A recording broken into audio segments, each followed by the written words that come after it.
Pernah nggak kepikiran, gimana ceritanya sebuah negara kecil seperti Kuba bisa berani melawan kekuatan sebesar Amerika Serikat? Padahal jaraknya cuma sekitar 150 km. Kedengarannya hampir mustahil, kan? Tapi itulah yang benar-benar terjadi. Perlawanan Kuba bukan sekadar cerita tentang perang atau pergantian pemimpin. Di baliknya ada ketidakpuasan rakyat, campur tangan negara asing, hingga munculnya tokoh-tokoh revolusi yang akhirnya mengubah arah sejarah Kuba. Lalu, apa sebenarnya yang membuat rakyat Kuba memilih untuk melakukan perlawanan? Untuk menjawab pertanyaan itu, kita perlu melihat terlebih dahulu bagaimana kondisi Kuba sebelum revolusi dimulai.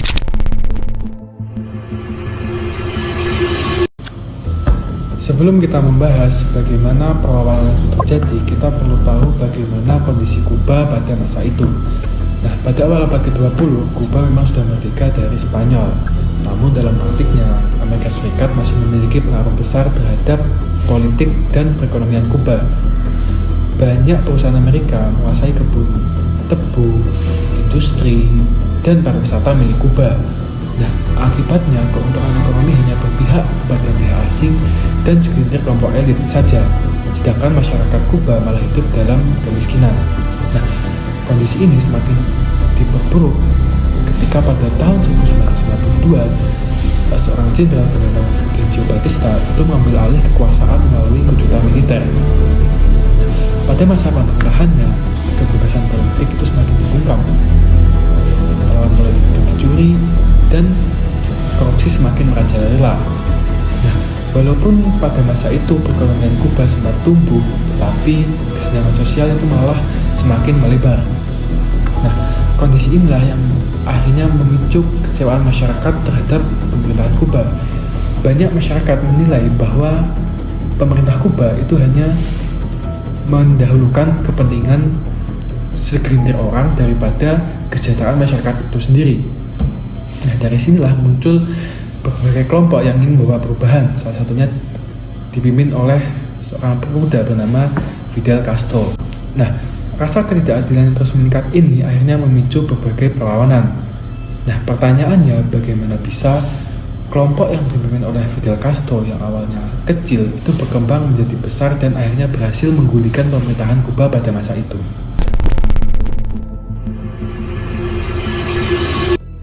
Oke, kali ini saya akan menjelaskan tentang proses perlawanan Kuba. Perlawanan Kuba dimulai pada 26 Juli 1953 ketika Fidel Castro bersama sekitar 160 pengikutnya menyerang Barak Moncada. Tujuan mereka ialah merebut senjata dan mengajak rakyat melawan pemerintahan Fulgencio Batista. Namun, serangan ini gagal. Banyak pejuang tewas atau ditangkap termasuk Fidel Castro. Saat diadili, Fidel Castro menyampaikan pidato terkenal, ialah "History will absolve me." Sejarah akan membebaskan saya. Pidato ini membuat perjuangannya semakin dikenal oleh rakyat Kuba. Setelah sekitar 2 tahun, Fidel Castro dibebaskan melalui program amnesti. Ia pergi ke Meksiko dan bertemu Ernesto Che Guevara. Bersama para pengikutnya, mereka membentuk gerakan 26 Juli. Pada akhir 1956, mereka kembali ke Kuba menggunakan kapal Grama. Saat mendarat, pasukan pemerintah menyerang mereka sehingga hanya sedikit yang selamat. Para pejuang kemudian bersembunyi dan melakukan perang gerilya di pegunungan Sierra Maestra. Mereka mendapatkan dukungan dari petani dan masyarakat setempat. Selama hampir 2 tahun, kekuatan gerakan 26 Juli terus bertambah. Mereka menyerang pasukan pemerintah, menyebarkan informasi tentang korupsi dan penindasan Batista, serta memperoleh semakin banyak dukungan rakyat.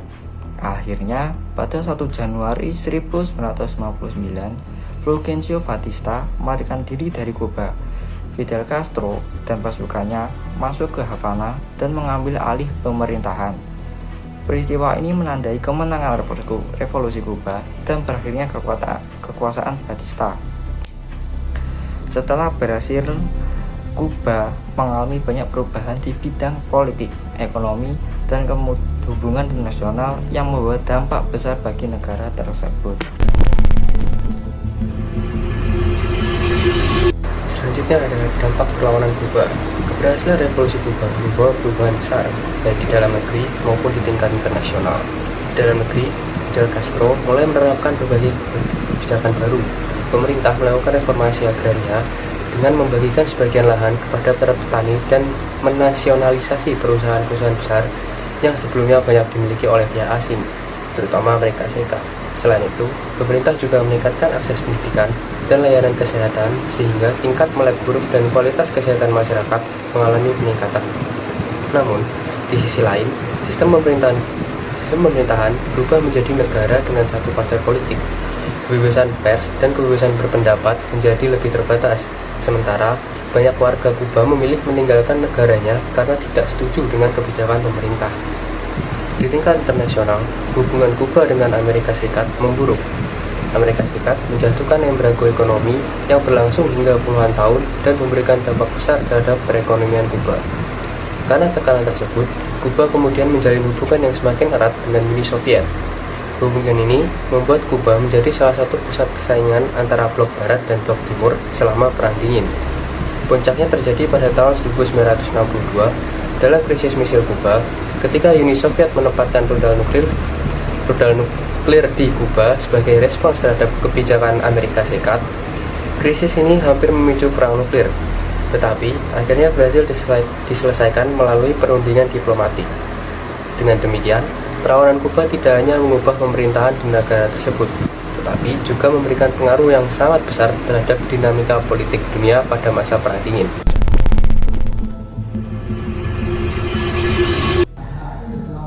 Kalau ada satu hal yang dapat kita ambil dari perlawanan Kuba, itu adalah bahwa setiap perubahan besar itu selalu datang dari langkah yang kecil.